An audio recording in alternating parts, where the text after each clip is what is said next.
Welcome to the Asset Management Mastery Podcast.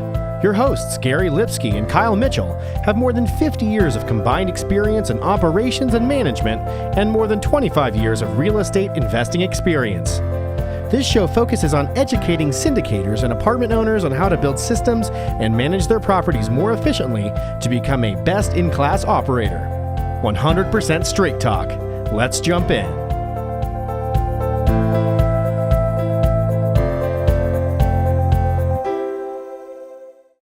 Hey everyone, welcome to the Asset Management Mastery Podcast. I'm your co-host Kyle Mitchell, also joined by Gary Lipsky.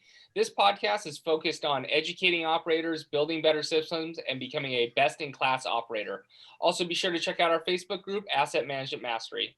All right, today on the show, we have David Lagat. How are you, David?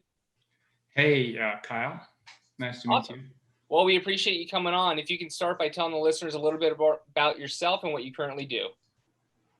My name is David Lagat. I own a company called Bella Asset Management. We do mostly multifamily in Texas and the surrounding states. We are a vertically integrated company. We have construction and management company in-house. Well, I know you've had a super busy last 3 months. You closed on 3 deals in a week recently. How do you handle so many transactions in such a short period of time? So it was two-pronged. I had on the 2 deals in one market, I had other partners that I partnered with, so they were able to help with all the due diligence and bringing the property to close. So that was easy because to answer your question, I had partners in those deals, and then the last one deal, it was basically somebody that had done all the due diligence. They brought it. They cannot bring to closing. They needed somebody to close the deal, and just was there to take it. They had done majority of the work. Nice, so perfect. I like when that happens. Yes. So, as an asset manager, tell the listeners a few best practices on how you're going to integrate those properties into your portfolio properly and turn them into high performers.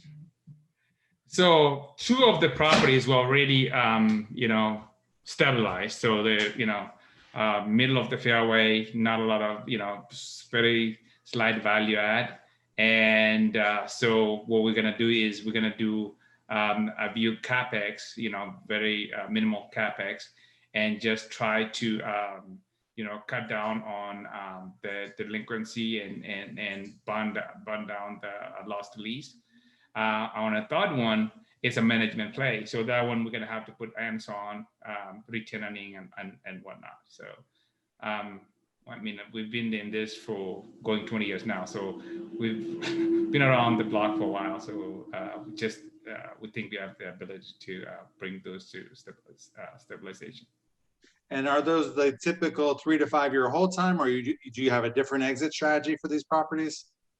I think a lot of the properties is based on debt, right? Like, if you get your, most of these properties, you get a 3-1-1, debt on them, bridge loan. And so the game plan is to hold it between 3 to 5 years.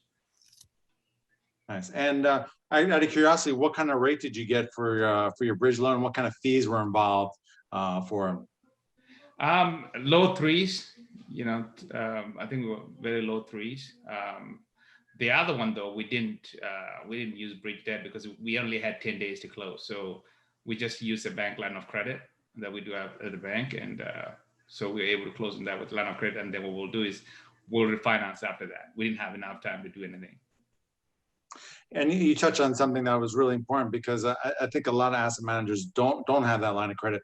Maybe spend a minute talking about how you establish that line of credit, and how do you develop those relationships to get that?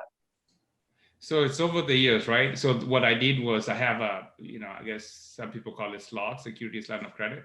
So basically, if you have some sort of liquidity at the bank, you want them to put it in a very secure, either money market or put it in a bond. It's going to earn you like 3-4%, 5%, but that's not really the idea. The idea is to get that line of credit. They'll give you 90% of those funds as a line of credit, which you can draw at 1% interest rate. Yeah, I think that's fantastic. Particularly the more deals you do, to have that flexibility, because you were able to, take over that deal and close it in 10 days. And, that's a tremendous separator from other asset managers, other operators. We love it. Yes. So you've got all these deals. You've been doing this for 20 years. You're vertically integrated. Why don't you share some of your favorite tools and productivity-wise, collaboration-wise that you use to keep everything on track? Well, I think people, right? When it comes down to it, at the end of the day, it's gonna be people. You're dealing with, tenants. You're dealing with, your employees. Since we are vertically integrated, we try to hire tens. We try to hire people that will go above and beyond, because they are the first line of defense with the tenants and being, contact with our clients, which our residents. So I think one of the things that I found out long ago was, if you hire the right people, they will make not so good asset pretty good. It doesn't matter how good of an asset is if you don't have good people to run it. It's not gonna matter. Yeah, Kyle and I are totally on board with that. It's all about your team. Absolutely. All right, I'm going to pass it to Kyle to take us home. All right, David, what is your asset management superpower? I think being present. We talk about the KPIs. I mean, I look at those. We have every single day, we have the KPIs we track. It comes down to two main things: the delinquency and occupancy, right? If you are able to manage, and you can break that down 10 times. How do you manage your delinquency? How do you manage your occupancy? And you go down to, reputation management, you go down to make readies, you go down. There's a lot of things that you can measure every week, but we try to pick 3 or 4 of those and track it for a couple of months. Like right now, we are tracking, collections week over week. We are tracking leases, new leases. We're tracking renewals, reviews. So I think having accurate data and being able to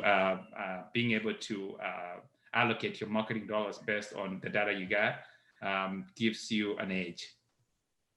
Yeah, great. All right, David, can you tell listeners where they can find out more about you? If you go to davidlagat.com, that's my online business card. It's got everything, my email, it's got my phone numbers all in there.